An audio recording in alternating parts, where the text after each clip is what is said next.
and welcome to Pricing College with your hosts, Aidan Campbell and Joanna Wells. In today's episode, we want to cover one of the new, more modern approaches to pricing that you'll see more and more, and that is the pricing approach used by SaaS companies or software as a service, which you'll commonly, use their services in a B2B environment or many other scenarios. So in this episode, we wanted to cover 5 pricing techniques, some of which we've covered in other episodes, that you will commonly see and experience if you deal with a SaaS company. Yeah, so, IT companies, this is applicable for IT vendors who are used to dealing in terms of, the old distribution method and using tenders and fairly fixed prices, to then those who are thinking a bit broadly now and thinking about new pricing and distribution methods and models for their customers.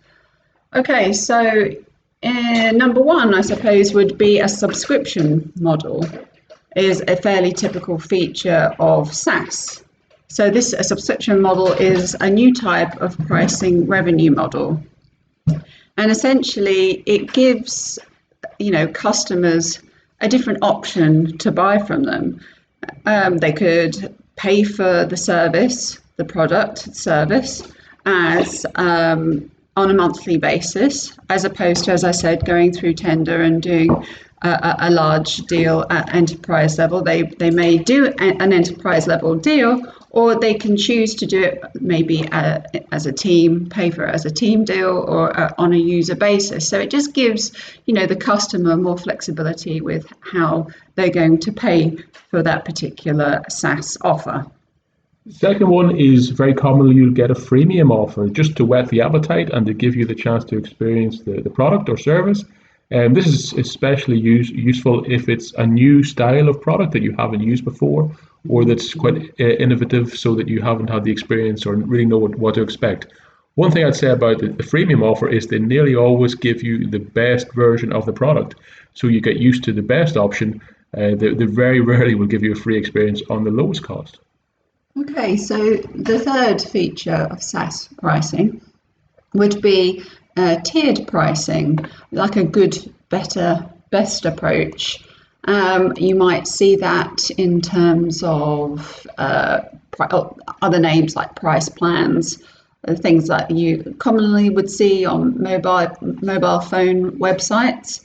And ultimately, you'll see 3 different options. As I said, good, better, best. There'll be all of them high value offers, but there will be a distinct difference between the 3 options. Okay, and so the fourth option is how are the offers differentiated? Nearly always because they're selling you software as a service.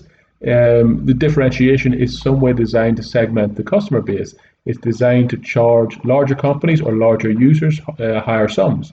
And so the tiering will be based on something along the lines, a metric specific to the business. If it's a CRM system such as Salesforce or something like that, it will nearly always be based on, the number of customers you have in there, the number of leads, or alternatively, it could be based on the number of users in your organization. So you could have a small startup, you could have a business version, or enterprise, where the enterprise could be, 50 to 100 users. The final feature for some more sophisticated SaaS firms would be the use of price optimization software and analytics.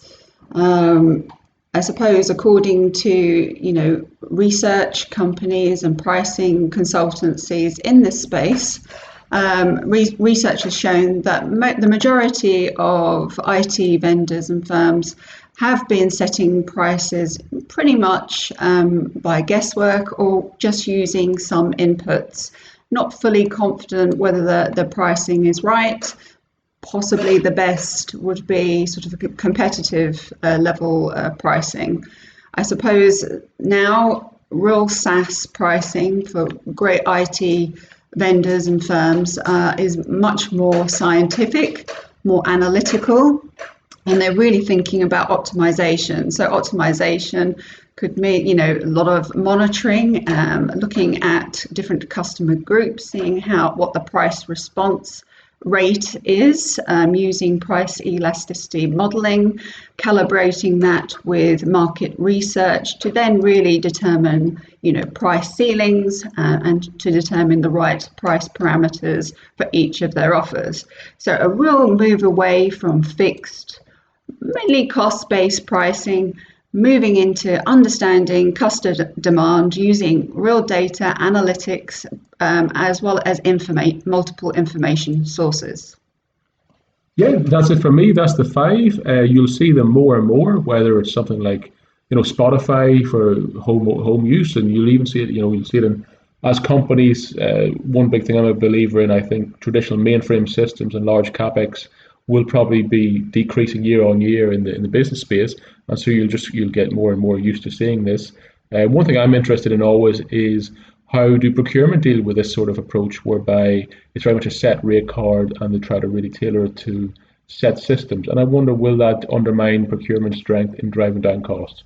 But that's something for a future episode. Yeah, so look, if you want to find out a bit more about SaaS pricing, where it's going in the future, what a bit more detail about the pricing mechanisms and the revenue model options, then feel free to go to our website at taylorworld.com.au, go to our resources pages, and there you'll find documents, reports and guides on SaaS pricing and pricing strategy. Okay, well, thanks a lot for listening. Bye-bye. Thanks, Dan. Bye.